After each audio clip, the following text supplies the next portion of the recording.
Hey, good afternoon, everybody. It is April 21st, 2022. We're in the New Testament. We're going to read out of the book of Galatians. We're going to read chapter 2 this afternoon. Then, 14 years later, I went back to Jerusalem again, this time with Barnabas, and Titus came along too. I went there because God revealed to me that I should go. While I was there, I met privately with those considered to be leaders of the church and shared with them the message I had been preaching to the Gentiles. I wanted to make sure that we were in agreement for fear that all my efforts had been wasted, and I was running the race for nothing. And they supported me and did not even demand that my companion Titus be circumcised, though he was a Gentile.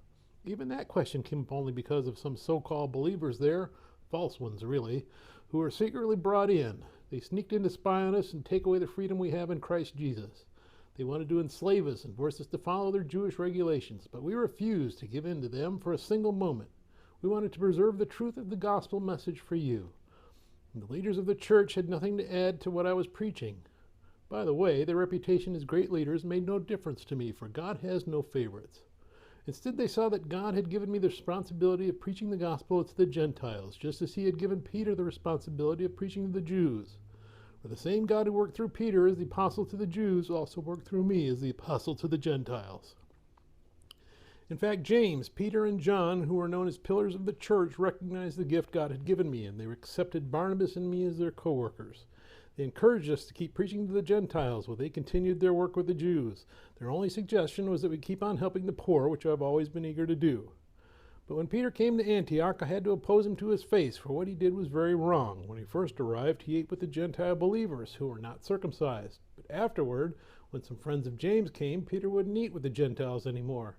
He was afraid of criticism from these people who insisted on the necessity of circumcision.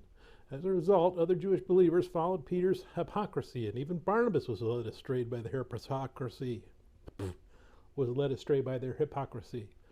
When I saw that they were not following the truth of the gospel message, I said to Peter in front of all of the others, "Since you, a Jew by birth, have discarded the Jewish laws and are living like a Gentile, why are you now trying to make these Gentiles follow the Jewish traditions? You and I are Jews by birth, not sinners like the Gentiles, yet we know that a person is made right with God by faith in Jesus Christ, not by obeying the law. And we have believed in Christ Jesus so we might be made right with God because of our faith in Christ, not because we have obeyed the law. For no one will ever be made right with God by obeying the law. But suppose we seek to be made right with God through faith in Christ, and then we are found guilty because we have abandoned the law. Would that mean Christ has led us into sin? Absolutely not. Rather, I am a sinner if I rebuild the old system of law I already tore down. For when I tried to keep the law, it condemned me, so I died to the law. I stepped trying to meet all its requirements so that I might live for God. My old self has been crucified with Christ. It is no longer I who live, but Christ lives in me. So I live in this earthly body by trusting in the Son of God, who loved me and gave himself for me. I do not treat this grace of God as meaningless, for if keeping the law could make us right with God, then there was no need for Christ to die." May God bless the reading of the word.